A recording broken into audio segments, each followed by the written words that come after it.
Hello and welcome to Eat Your Backyard, my YouTube channel, where I bring you with me on all my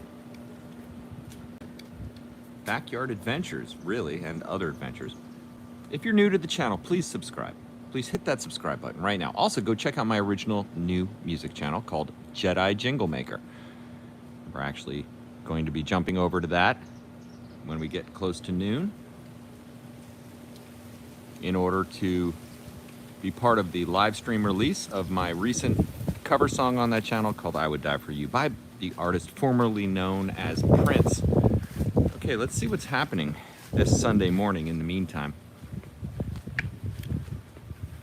We have not had rain for well over a week, and it is very dry. If you don't have an irrigation system right now, you do not have grass if you're in my area. But I do have grass because I paid the piper and gotten my irrigation system back here functional. And that also helps all the plants. You know, if your goal is to have a food forest or to have edible production out of your backyard, you're going to need water. I say it all the time, but Florida, surprisingly, is a place of great abundance of water, yet great scarcity of water in terms of certain times of the year. So you have to manage that in order to have success growing in this subtropical zone 10A environment. I'm going to give you a number of updates today on the live stream. We're going to look at some of the vegetable gardening. I call it my summer vegetable gardening experiment. Growing vegetables, traditional vegetables, let's say, in a Florida climate is always an experiment. It's like growing in an oven. So only certain things will do well. However, you can find the little niche places to still garden in the summer, and that's what I mean. Hello, Big G. Big G says hi. Hi right back at you, Big G. Stoked to have you on the stream. Thank you very much for joining us on this beautiful Sunday morning. So I have a few traditional things I've attempted to grow, and I'll show you also that one went down hard. One of the things I bought just immediately died. Just fried by the saltiness of the irrigation. Hello, Greta K. Faith says it all. Good morning, everyone. Thank you for joining the stream, Greta. I appreciate it greatly. I'm super stoked you are here. And in addition, we're going to look at some of the carrot gardening that I've done, which is a type of traditional vegetable that will do quite well here. I grow carrots mostly for their greens to feed the sweet bunzos and rabbits, and chickens that I have in the other corner of my yard. We'll go check out those in the stream also. And by the way, if you have a question about anything or want to look at something that's going on, don't hesitate to ask the question in the comments. I wish there was a way to turn on audio. That's a real limitation of this, is that I talk and then you type. I would like it if I could talk and then give you a chance to talk. That would be far more interesting for me. But I'm grateful for you entering anything into the comments and participating in this. I've learned the new word in the last week that I did not know before, called lurker. That was from the Twitch streaming. I've been watching a little bit of Twitch streaming to see if I want to stream Eat Your Backyard on Twitch. And I still don't know if I want to do that. I still don't know. Twitch is twitchy, but they have words like lurker and all kinds of, which I think lurker means to be in the chat and not comment, which I wouldn't call that a lurker personally. I would just call that a viewer. But anyway, it's like a video game, that whole Twitch thing. All right, let's see. I like to make sure that I look at all the comments, and let's go back just a second here. Okay, Greta K says, oh, well, hold on, back farther. Okay, Big G said, I'm hoping you a hurricane-free year. Well, thank you very much. I appreciate that. I would love that very much, to have a hurricane-free summer. I watched the hurricane. I'm somewhat embarrassed to admit I watched the hurricane stuff pretty closely this time of year. This yard has been completely transformed so many times by wind events like that that I keep an eye on it, just so that I can prepare. And most of the things I need to do in order to be prepared for a hurricane are pretty much done, like the roof's in good shape, the major tree trimming thing I needed to do in the front yard, my oak tree, it has been massively trimmed, so I believe it will be much better equipped for a hurricane, not tip over. I think that thing was right on the edge of tipping over next storm. Got so big, but they took about close to 10,000 pounds of weight out of it. The other thing, though, is the fence situation, and if you look there, you'll see that the door is not attached to the fence. That's a very old fence, and that door's not worth fixing. So I've got some folks coming out this week to deal with the fence, because I have along my south side of my property, there's a fence on the other side of the bunny run that runs there that is absolutely disintegrating. And since we're on the topic, we might as well take a look. To me, and it's not that big of a deal, because ultimately I'll have steel shutters up on my windows. And I've had fences disintegrate next to the house before, where slat by slat they get ripped to pieces and slam against the house. And as long as you got the shutters, it's probably all right, but it's definitely disturbing. Replace all of that, you can see the moldiness of it, and also in the run itself. You see the black mold gets in everything, and it's definitely not in great shape. But we're gonna get all this replaced and put a door in. Hey, bunzos, it's a hot one. It is a hot one. You wanna get down? I'm gonna let Penelope down. She'll probably just sleep underneath the bench there, but having bunnies, gonna recommend it. I think they're one of the easiest pets you could possibly have is outdoor bunnies. All right, let's see.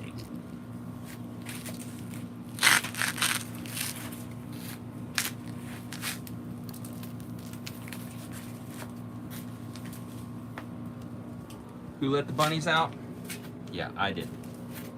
And by the way, if you have just jumped on the stream, Jedi Jingle Maker is streaming my new cover song, I Would Die For You by Prince.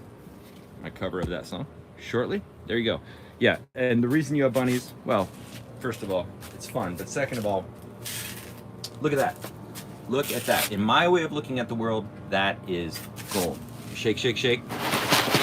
See that? It's like perfect made, high, nutrient dense fertilizer. That's why we grow the carrot greens. All right, so yeah, the fence.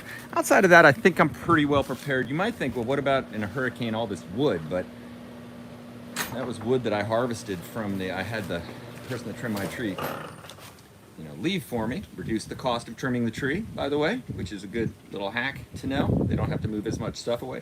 And oak wood. But this is so heavy, so incredibly heavy, that it's no way that a storm's gonna lift that thing up. They're like rocks.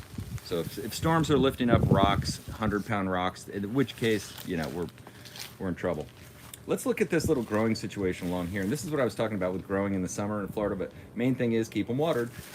They will fry quickly. This was a little flamboyant tree that I did not stay up with watering, and as you can see, I got the predictable result of a dead one. It's a little dragon fruit from a cutting, love to grow those. Sour tamarind grown from a seed, easy. Another sour tamarind. And then all of the variety of palms that I've been growing lately. That's Chinese fan palm, that's Phoenix robellini. That is, always escapes me. It'll come back to me. But it's another type of very thorny date palm.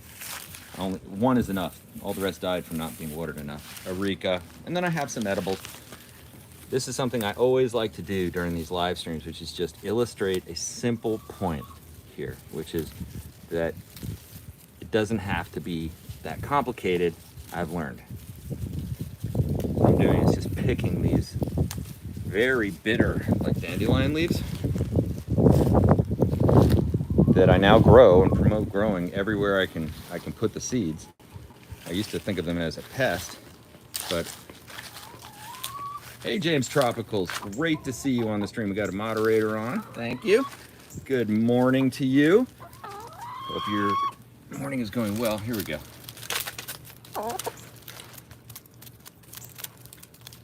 It's always amazing to me how.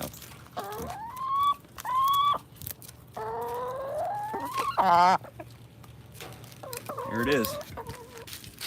That'll be going in my eggs tomorrow. Okay, I'm gonna look back at the comments. Sorry, I've been missing a lot of those, but I wanted to dive into the hurricane comment a bit more. Thank you, Big G, for that comment. Greta K says, it's great to be. I'm in 9B, newer to Florida and growing here. Awesome. Well, hey, welcome to Florida. Stoked you're here. We have had a pretty good migration of folks coming this way, and I think that's probably a good indicator for what we got going on here in Florida, which is, I'm just going to say I couldn't be happier with the situation. And the ocean is 82 to 84 degrees. The air is hot and balmy, just the way I like it. The eggs taste great. The mangoes were fantastic. Jamaican cherries just raining down. Look at this. This is why they call it Eat Your Backyard. The interesting thing is, this is Jamaican cherry, or they call it Montingia, sometimes it's pronounced. Little cherries, no pit, just almost has the consistency of a strawberry inside, which is why a lot of people call them strawberry trees. It has the flavor of cotton candy, which is another common name for it, cotton candy tree. Man, I love those. And the chickens love them too. Holy moly. You want to make a chicken go crazy? And you could get about, probably from this tree, 10 to 15 fresh berries a day to feed to those chickens or to yourself. Okay, so let's keep looking at the vegetables just for a second. I'm going to get back to the comments. These are carrots. Now, all I do to grow the carrots this year, I've decided I just bought one of these outdoor rated bins. And Jack and I drilled holes on the bottom for drainage, filled it up with a bag of the jungle growth. I think it was like a bag and a half maybe.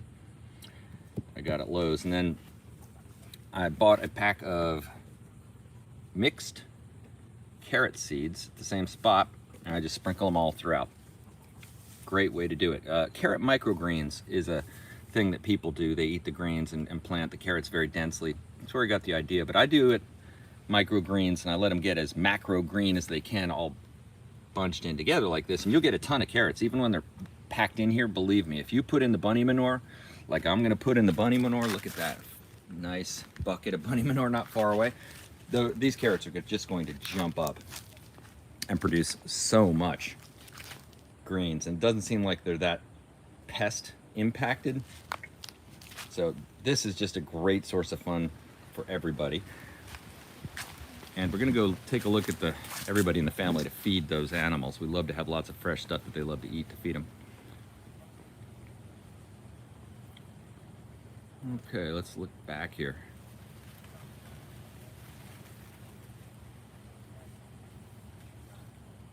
Oh, B. Noel, yeah, good morning. Welcome to the stream. Stoked you are here as usual. Always a great addition, Big G. I love your coconuts. I never get tired of seeing them. Well, thank you, Big G. We've had some coconut success, my friend. I'm not going to hesitate, even though it might sound a little braggadocious, say, buying dwarf Malay coconuts, 4 of them, and putting them in my yard again. I've had them before and really loved it. It was not a mistake. You can't beat that for a tropical look. And they get that healthy look like that when you give them the bunny manure. It all comes back to the bunny manure. But this one also had a white fly infestation, which we've gotten past. Did that with the help of some neem oil, just the regular stuff I bought off the shelf pre-mixed, and now I have neem oil that I mix myself in case I don't like to over anything with stuff, but you know, this one started to get it, and I had one that really suffered from it when it was large like that if I had caught it early. So, you know, that was a good move, but now we're enjoying it. Now, the thing is, this coconut tree will get very wide, but you can actually keep it trimmed so that it's not as wide, and that's what I plan on doing here. But, you know, it's going to grow up into this chocolate pudding tree, which you can see has gotten quite large. This is still a tree I could trim myself, which is good, and I probably want to do that before it gets too nuts. But the problem is now that it has chocolate pudding fruit all over it, and I don't want to impact that. So after it fruits, I will do that. Now I'm going to show you a little something else. Look at these leaves. Do you see these leaves? How they're all chewed up like that? I tolerate that, and it's no problem. I'd rather have that than have all the stuff that it would take to get rid of it. But those are little white beetles. See if I can get them to fall. Usually if you just shake trees around here, You can get those beetles to fall out of the trees, the little white beetles. We sometimes do that to feed them to the chickens, but it's a good example of like just living with a level of pests, because you're really never going to solve that problem. Oh, look at this. Barbados cherry flower. There we go.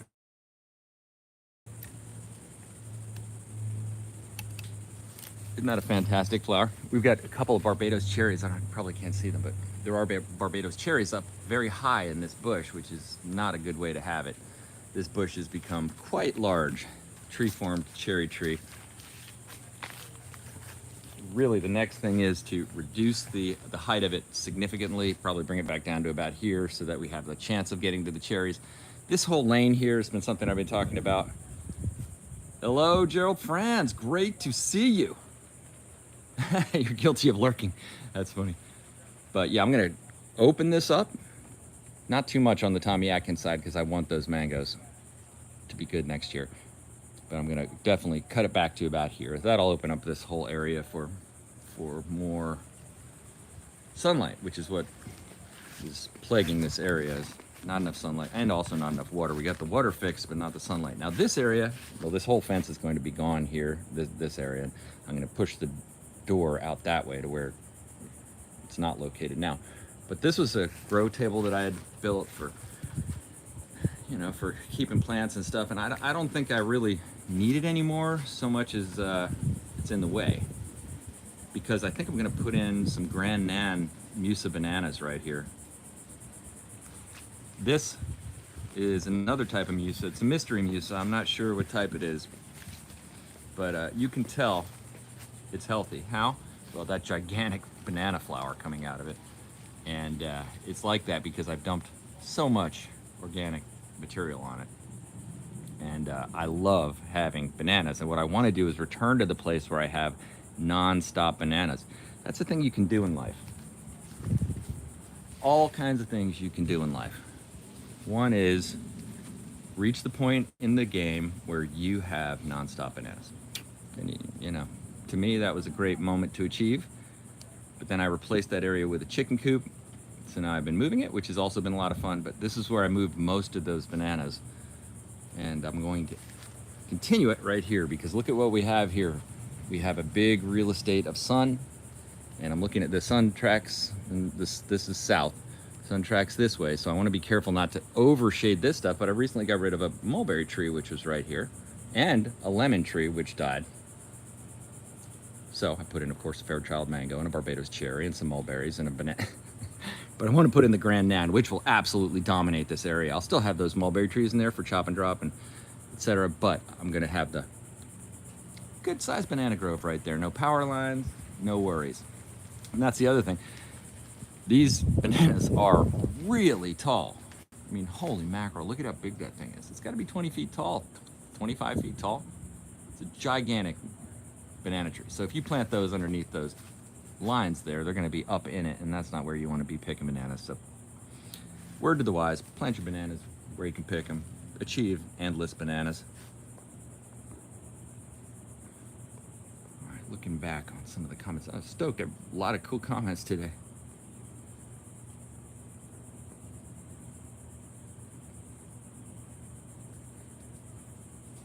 Greta K says, thanks for sharing your experience. You're welcome, Greta. Thank you for being with us. Tim Robbins says, what's up? What's up, Tim Robbins? Great to have you on the stream. Stoked you are here. Welcome. Peltdown Posse. On PM, the Central Florida Gulf Coast. It rains at least twice a day here. Oh, wow. Yeah, I think you guys get a lot more rain over there than we do. That's for sure. I'm in what we call a weather bubble here, where we're surrounded by two big areas of water, and this is the last place to get water most days. It's a very arid little microclimate. So I'm not complaining though. It makes for a lot of sunny days. And today, with that lack of Saharan dust in the air, I believe that contributes to this beautiful cerulean blue sky you are beholding right over my house there. Pretty nice. But yeah, we typically get the storms blowing in around 3, 4 o'clock at the latest in the summer every day, but we just had a stretch here. We didn't get any. Big G, cool and humid here in Arlington, Virginia. Oh, wow. Cool and humid. Wow, that's cool. I can't imagine it being cool. That is hard for me to imagine it being anything but just sweltering hot. It's so hot out here that it would melt chocolate in a shaded area. Oh yeah, Big G was saying he took off. You must be referring to that gorgeous white bunny, Penelope, the female white lionhead bunny, which produces gold out of its rear end. James Tropicals on the line. Pelt down posse. Hit that fence with a 30-second cleaner. Cheap at Home Depot, just spray it on and leave it. Oh, okay. I need to do that. Go check out the 30-second cleaner. I want to be a little bit careful what cleaners I spray near those animals, though. You never know. You know, because they chew on everything, and everything that is growing in there is meant for them to eat. So I'm going to check that out, though. I almost thought a little bleach on there would be good, but I'm not sure. And yeah, Big G said, wow, they love dandelions. They really, really love dandelions. And by the way, I've eaten those dandelions and the greens, and they taste horrible. I mean, they are just the most bitter. Ugh. But they're probably great for you. I don't know. They certainly, the chickens act like it's the most important thing. Yeah, chicken feed is getting expensive, said Pelt Down Posse. That's right. Everything's getting expensive. Everything is getting way, way too expensive. Yep. That is not preferred, and but certainly the case. Certainly the case. I went and filled my truck up. It was like way over $100 to get a tank full of gas. It's more than twice as much as it cost 2 years ago.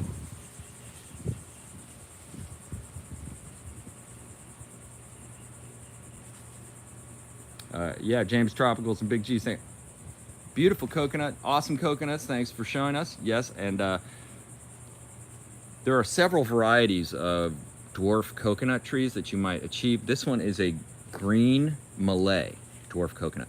However, there are yellow versions and other types that you can get, and there's a nursery not far from here down in Sebastian. I'm planning on going to visit to go get one of those yellow varieties. So I'll have green and yellow dwarf coconut trees, but much more convenient type of coconut tree for average backyard in Florida. I mean, if you don't have a palatial estate, you know, which certainly probably most people don't, like me, you got to optimize space. And so the idea of having an 80-foot tall coconut tree is highly impractical. Gerald Francis says, what's up, Sir Yoda, and good morning to EB family and friends. I was guilty of lurking. That's funny. I was doing listening to the stream, just wanted to show a little love. You definitely showed the love as usual, man. I really appreciate all your support of the stuff that we do here. You're an important part of the community, and greatly appreciate you as well.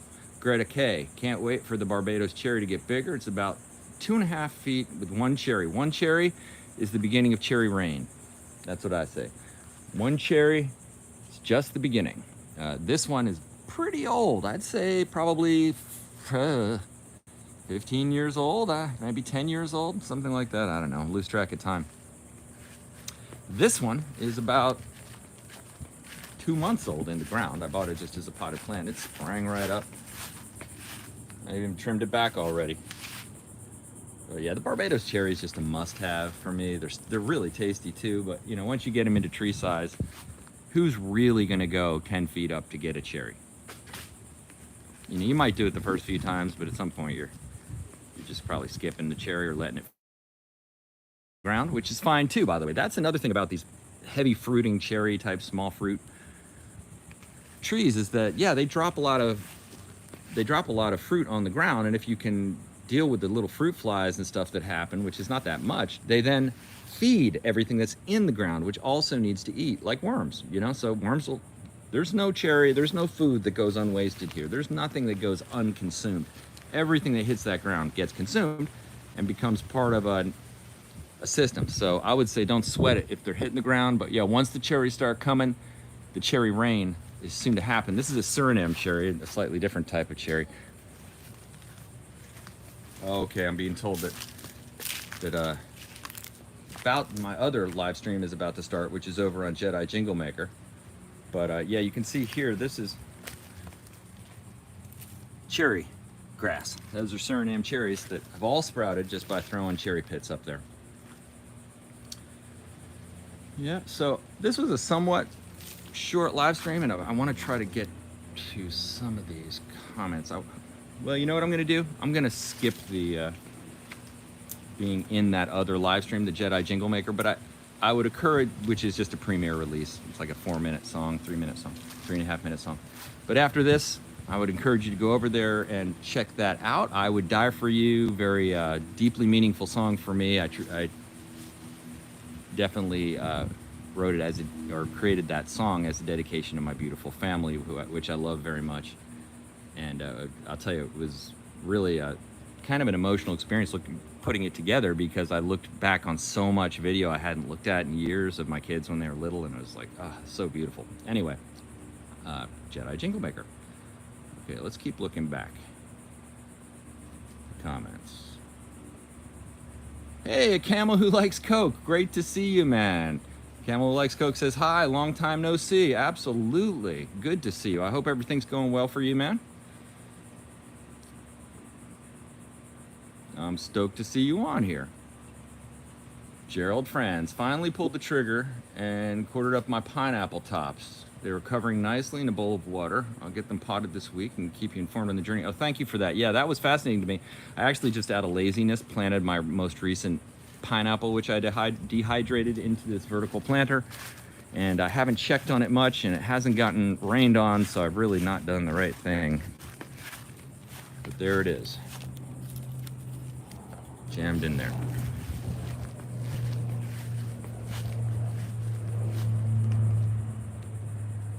And also, Gerald, while I'm thinking of it, the yam thing, you know, I've committed to the yam thing. I went and bought 3 Japanese yams from a Asian market, like a little spot grocery store not too far from my house, and I've got them in water. I'm going to try to grow sprouts off of those and then plant them. Apparently that's one good way to do it. I saw David the Good had a video where he was taking more like a native yam up where he lives, and he chopped it into pieces and sealed the ends with ash from wood, and that seemed to be a good way to grow them as well, by planting them in the ground. But we'll see. My yam growing experience is off to a slow start.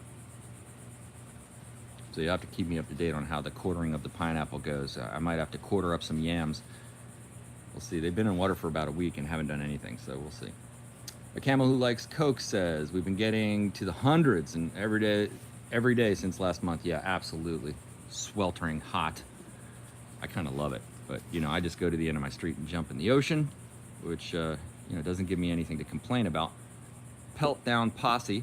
I took my boat out Friday. It gets 2 miles to the gallon. Oh, I don't care. I'm retired. I have to live before it's too late. That's right. That's right. Well, you know, would you pay $2 a gallon? Like, yeah, you know, if you can, you would, because pretty awesome being out on a boat fishing. My little boat has an 8-gallon gas tank, just to give you perspective on. I have a little 16-foot flats boat that I love to fish out of. By the way, that's on another YouTube channel that I have called Florida Fishy Finger. Florida Fishy Finger, if you want to see our, you know, adventures of going out in the ocean at the end of our street in a 10-foot aluminum John boat and catching sharks and doing stuff like that. My son and I used to love to do that stuff all the time. You know, go check out Florida Fishy Finger. But yeah, that little skiff I have now, an Ancona Shadowcast 16, beautiful little skiff. Oh, we love it. But 8-gallon gas tank, it'll go all day long and never use more than 4 gallons of gas. It's got a 20-horse Tohatsu engine that on idle will run on 1 cylinder. The thing is ridiculous.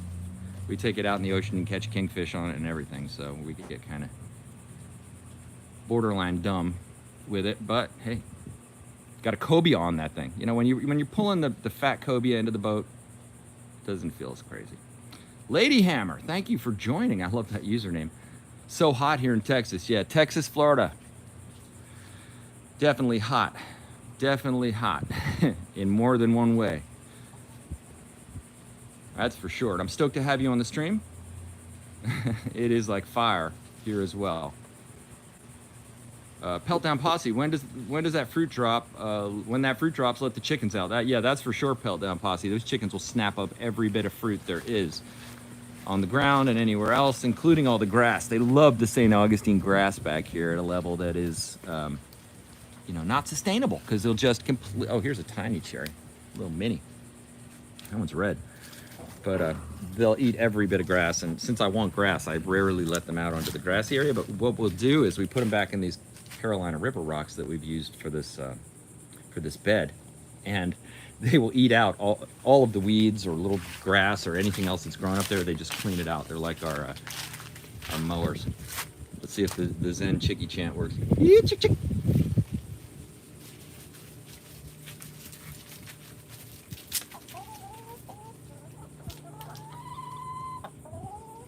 Oh, the most obedient hens first. There you go. Uh-oh. Oh, look. Oh, she got it.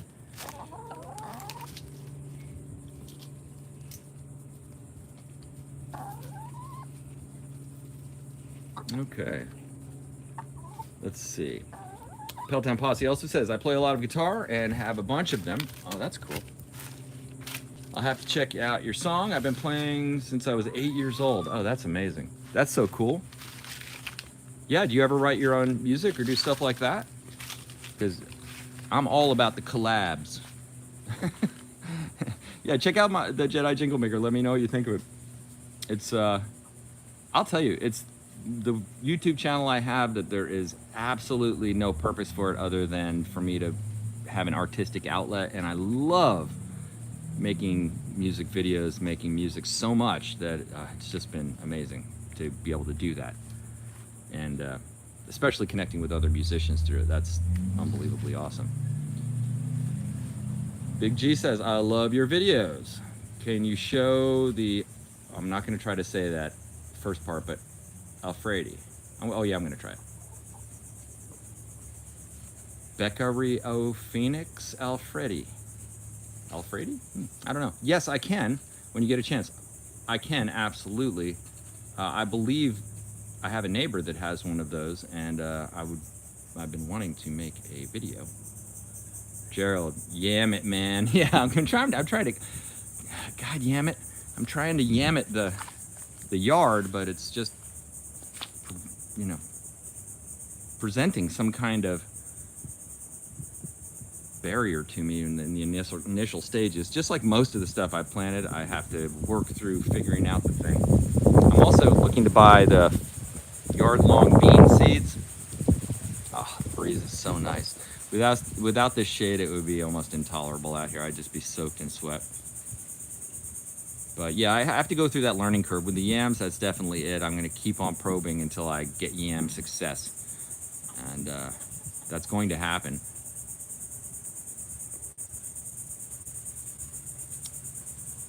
Peltdown Posse says, get yourself a really nice outdoor video system. You'll be surprised at what you'll see day and night. Oh, that's cool.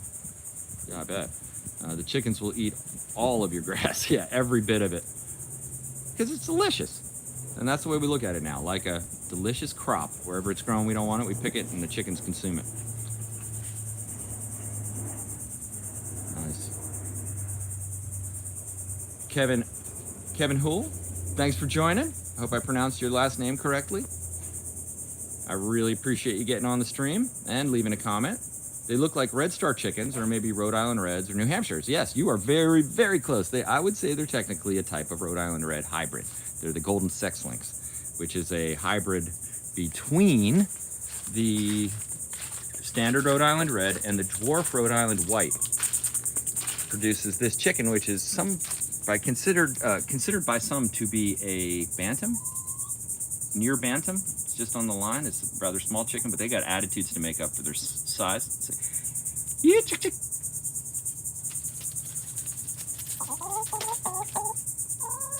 But they're wonderful chickens. We call them the golden retrievers of chickens because they love to be held. They're very, very fluffy. Their feathers are incredibly fluffy compared to the barred rocks that we have. And they're just fun. They're fun birds. A bird that just loves to be held. They're never more calm than when we've got them in our arm, which is a great pet, for sure. Peltown Posse says, chickens will eat everything but citrus and potatoes. They'll even eat chicken. Yes, this is true. Interesting and true, as far as I'm concerned. The chicken actually will eat eggs, and you don't want them to eat their own raw eggs, get the taste of that, because then you got an egg eater chicken, but you never want that. But you do want chickens sometimes to eat their cooked eggs, which are nothing like a raw egg, so they don't make the association. And it's actually quite good for them. Poultry farmers feed their chickens eggs. It's good for their feathers. When you think about it, an egg, an unfertilized egg, is made for a chicken to eat, the embryonic chicken, so it's perfect. So we actually had scrambled eggs the other morning, and I tossed out about 2 eggs worth. They gobbled them up. Oh, loved it.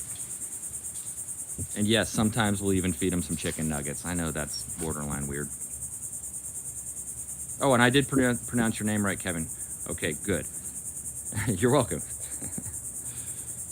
Peltown Posse, if you get out on the beaches, take like a bucket, grab a ton of crushed shells. It's all calcium, good for them. Just dump the whole thing in there and watch the action. That would make a great video. Yeah, I'll tell you what, about a 2-minute bike ride that way is an unending supply of crushed shells. That's for sure. We get the chicken feed that's got the grit in it now, which is kind of good. And I think it also is supplemented with calcium. You know, I built a thing. I'll show you this thing. You might see this weird double L looking thing on the inside the chicken coop here. This is a thing I built to dispense. On one side there's crushed oyster shell, and on the other side there's grit. And they do eat the grit down. You can see it's getting kind of low, maybe. But the oyster shells, they never really pecked at. I think they were too big. But anyway, the feed that we give them now apparently contains that. It costs about 20 bucks for a 50-pound bag. There you go. Yep, that's what a rabbit does at this time of the day when it's hot. Get in a shady spot, stretch that belly out over a nice cool rock, and just sprawl. How you doing, Penelope? You got a dirty nose. It's funny, sometimes my wife will say, you know, like, oh, the rabbit's dirty, how do we clean it off? And it's like, well, I don't know how to clean it off exactly, but rabbits mostly clean themselves off. But we definitely don't hesitate to let them go down and get their snout into the sand. Pretty soon it'll be, well, yeah, maybe I'll, boy, she's in a tough spot to get her out. There's no way I could get her out and hold this. I'm gonna let her sit there for a little while. Let pump her out in a bit. This is not a great time to let the bunnies run because they, to be honest, I think they probably prefer just being up in that cage where it's a little cooler. But we like to let them out in the mornings and in the evenings most. Give them time to dig, hop around, chew on stuff, sniff the world, mark logs, do all the things that bunnies love to do, which are actually incredibly fun to watch. And this area, which had become somewhat of a desert of growth due to shade and other things, is now starting to come back in a little bit more. The method is, I'm just not going to try to overcomplicate it. I'm just jamming sticks in of cuttings that grow over time. And specifically here, this sets up a nice thing that we can pick and then immediately feed to them. But of course, if they are let out, they immediately just go to consume it. I'm pleased with the resurgence of pigeon peas in my yard. I really advocate everybody getting these.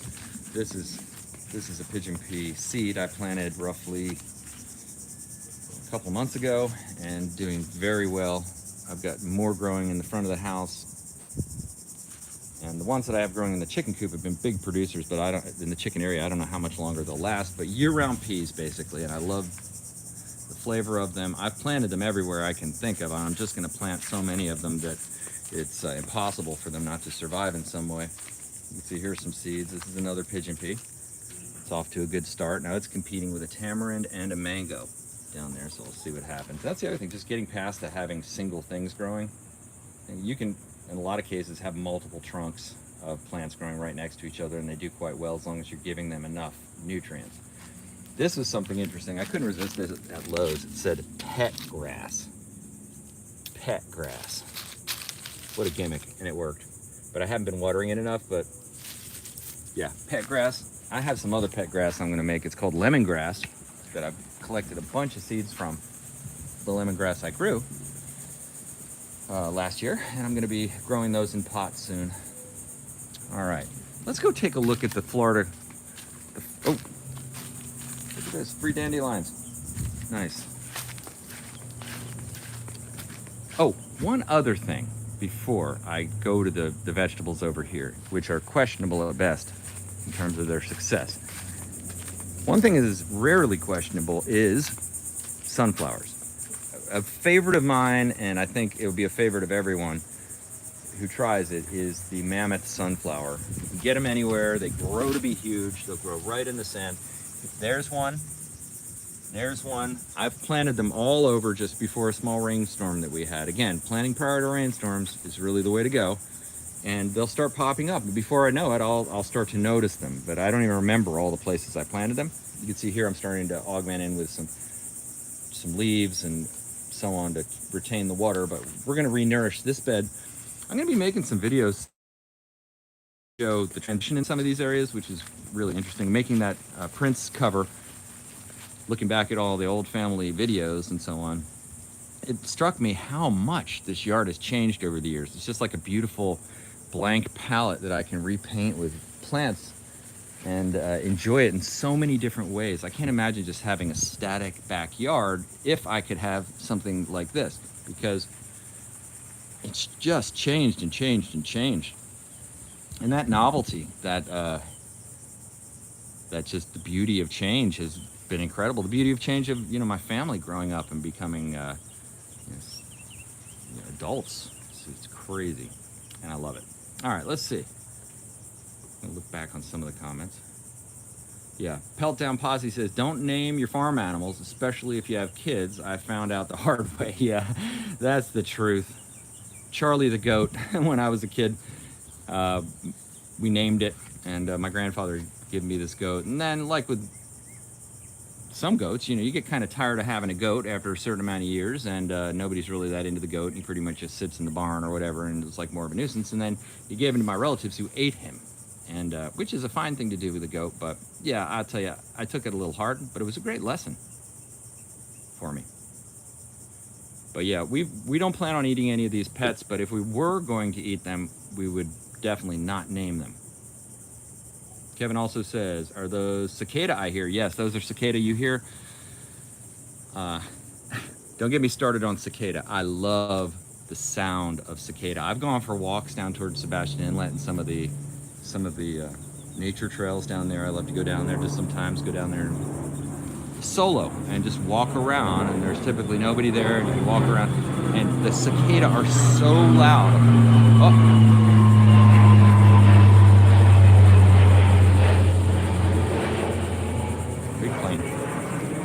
Cicada are so loud that it almost vibrates your body. I'm not even kidding.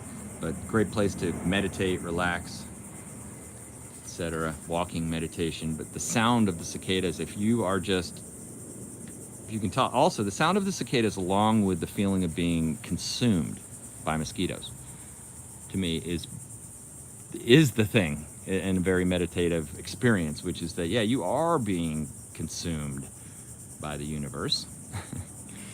And everything's just fine, and you can deal with the itchiness, and you can thrive through all of it, and just be totally in the moment when you're down that close to nature. But I love the sound of the cicadas. That it's so easy to focus on and let go of thought, which wow, it's a nice thing to be able to do. Peltown Posse also says, we have 2 growing seasons in Central Florida. For general veggie gardening, start late February, late September. Yeah, I would totally agree. Good snook fishing at Sebastian Inlet, without any doubt. Good snook fishing at Sebastian Inlet. Good lots of fishing at Sebastian Inlet, that's for sure. Okay, let's take a look at this. This is my little July vegetable garden. And I almost, first of all, killed them because I left them for 2 days without watering them, and they all just wilted to the edge of death. But I replanted them, and Well, immediately the pineapple sage bit the dust. We're done. This one's not going to make it. I don't even know if it's worth it, but I need to pull it and attempt to rescue it if I expect it to live at all. But the sage did quite well. And of course, sage doesn't mind the heat. Basil, I was wondering how the leaves that it came with are going to do, but it seems to be doing okay. A regular bell pepper, can't believe it's still alive, to be quite honest. And then the eggplant, which are never really that much of a surprise that they live. They're more of a tough plant that tends to thrive in Florida. It's a good pick. The things you want to pick are the things that are going to grow well, is my claim to fame, for sure. I do believe we'll get some vegetable action out of these. I'm going to want to plant both of these eggplants once they get a little larger in that backyard. Well, here's another hit.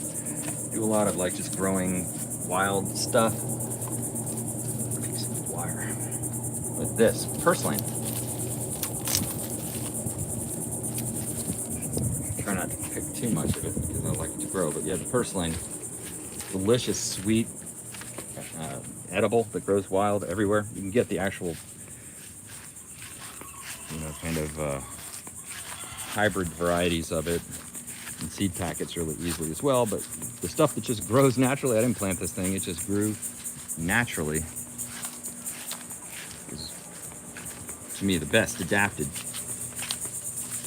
to your location because it's already there.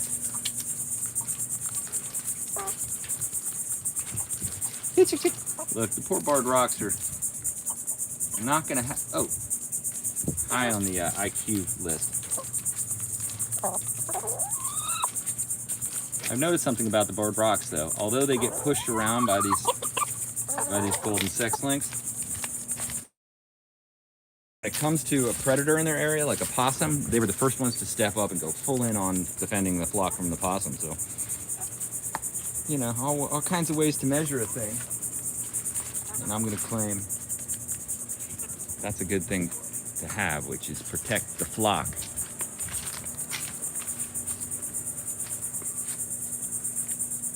As Joe Friend says, Yepper, your art has transformed immensely. I caught a few of your videos back in the day. Incredible job, my brother. You are definitely rocking the green world. Woo woo. Thank you very much. Yes. Quite pleased with the progress. Peltdown Posse, seems to me the best veggies to grow in June, July is okra, hot peppers, and eggplant. I think that's outstanding advice. Yeah, the hot peppers certainly. Actually, I had a datel plum over there I didn't point out, but the datel plum seems to be doing pretty well. That's a very hot pepper, in my opinion. I need to get moving with the okra, and you're absolutely right. I love okra. In fact, for me, the way to eat okra is raw and right off the okra plant, but just as they're, the little ones, just when they're small. Of course, you let them get bigger and almost like a woody thing when you want to harvest the seeds, but when they're small and they're so sweet and delicious. It's like a lima bean married with aloe vera. Those chickens will go off big time when a hawk comes around. Yeah, that's the truth. We're pretty lucky that we haven't had the hawk experiences yet, just the possum, but we have raccoons around here, and certainly any day, a chicken could fall victim to predation. And we often say, you know what happens when your chicken gets eaten by a predator? Go get more chicken. You do. It never makes you happy, but once they're gone, they're gone. And that means new chicken opportunity, which is so fun. Have little baby chicks. We were over Tractor Supply earlier in the week, re-upping on our feed. Now we buy a whole bunch bulk of it so we don't have to make a bunch of trips, because it takes us about a half hour to get to the nearest Tractor Supply, but we've actually got one coming in closer. And I don't have any relationship with Tractor Supply other than, that's a really cool place to experience some farm-like things if you're far from most farms like I am, and like buying baby chicks. And they had bantam chicks, mixed bantam chicks, which look so cute. They're like tiny little things. And then they had meat chickens, which, they already looked meaty. I want to get 20 of those, but I can't here. And a number of other chicks that, what was the other one? I want to say Moran. some type of moran. And I didn't know that much about morans, so I thought I'd look into it. But okra grows so fast, you have to look at them every day. They grow like an inch a day. Yeah, that's probably the reason an okra would do well here. You've got to have it, be in it to win it as a plant to survive in Florida this time of year. Like you could grow cotton. That would be something interesting to grow. Look at this. Or tobacco. Thought that would be interesting to grow too. This is a moringa. Taking it like a champ in the heat of summer, no problem. 2 moringas growing right next to each other, no problem. Looking great. Well, okay, I think we're going to start thinking about moving on to phase 2 of the day. I'm gonna take the, escaped rabbit. Somebody left the rabbit cage open.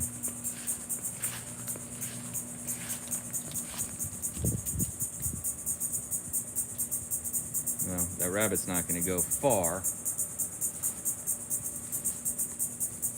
But we don't mind the rabbits being out sometimes, especially this time of day. It's not that hard to catch them. But I would say if you're trying to compare the catchability of a rabbit with a chicken, the chickens will come right to you and be willingly picked up. That rabbit, if it doesn't want to be caught, it's going to get frustrating. They're very good at being chased and avoiding being eaten because that's their whole thing. It's the, like Penelope. Ah, Penelope, what are you doing?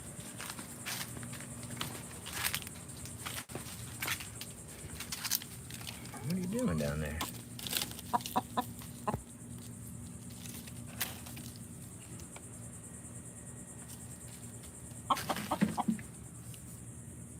They love a hidey hole.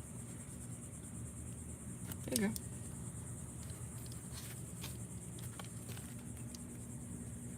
And to be honest, she's gotten, we let her out a lot into the wider yard. And she mostly just wants to explore around and go, then she'll always go back in her cage. But with the no door on the side of the fence like that, I wouldn't want something bad to happen, especially if a cat gets back here. But she's almost as big as a cat, so I don't know that a cat would even know to challenge her, eat her. I would imagine a raccoon would just snatch up sweet Penelope in a heartbeat. We got to be a little bit careful, but while we're back here, you know, that's not going to happen. I'm actually kind of amazed that we haven't had more predator pressure here from the kinds of things I've seen around like raccoons, but we did have the possum scenario, and we don't have any possums around anymore because 2 of them died in the yard. It was strange. I think that one of them got caught in some wire I had over here. It was a very sad event, but made excellent fertilizer. And another one was a small possum, looked like a baby. I don't know what happened to it, but we found it dead. Do not know why they died. I thought the baby might have starved, gotten away from its mom, because I actually found a baby possum inside one of the rabbit cages. When we left it open, there was a baby possum clinging to the top. And what the heck? And then it was gone. And somehow I went inside to came back out, and it was gone. And I think that's the dead one I found. But anyway, yeah, the possums seem to have come and paid some kind of weird price for their trespass unintentionally. And the raccoons I haven't seen around lately, so I don't know if they'll make a comeback. Hard to say. Hard to say. Okay, did I have other things planned today? Let's see if we can catch Penelope. Can we catch Penelope? Let me pet you? Not likely. This game's too much fun.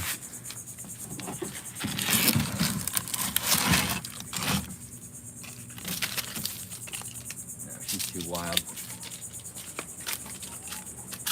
There she goes, back into the cage. No!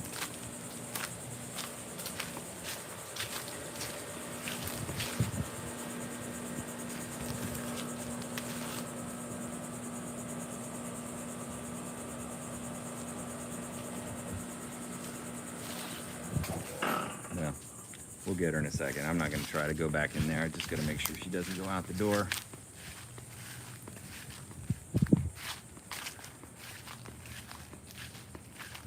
Yeah, so we got a new sunshade for the beach, which we're going to use today. It's a shabumi. Not sure if you've heard of shabumi, but kind of expensive, but if you go to the beach all the time, the idea of having a canopy that's going to work well and not weigh a ton and so on has been an ongoing dilemma of ours. And we saw a bunch of our neighbors with this other type, which is basically like a kite you just kind of attach to the beach and it just free flows. Anyway, shibumi. We're gonna try to shibumi. I'll probably make a video about it, see how it goes. Yeah, here we got the tree canopy. Don't need a shibumi. Don't even need a tarp. That's right, B-Noel.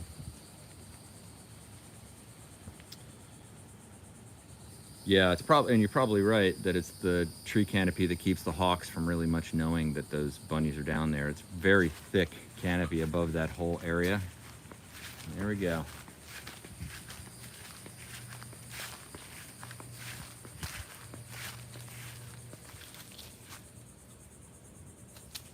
Yeah, it's not the first time I've mindlessly followed a rabbit in circles around the yard. And I gotta say, it's kind of fun.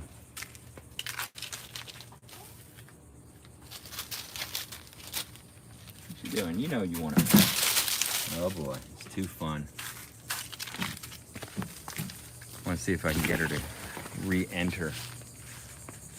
What do you think? Will you re-enter this generally? Yeah!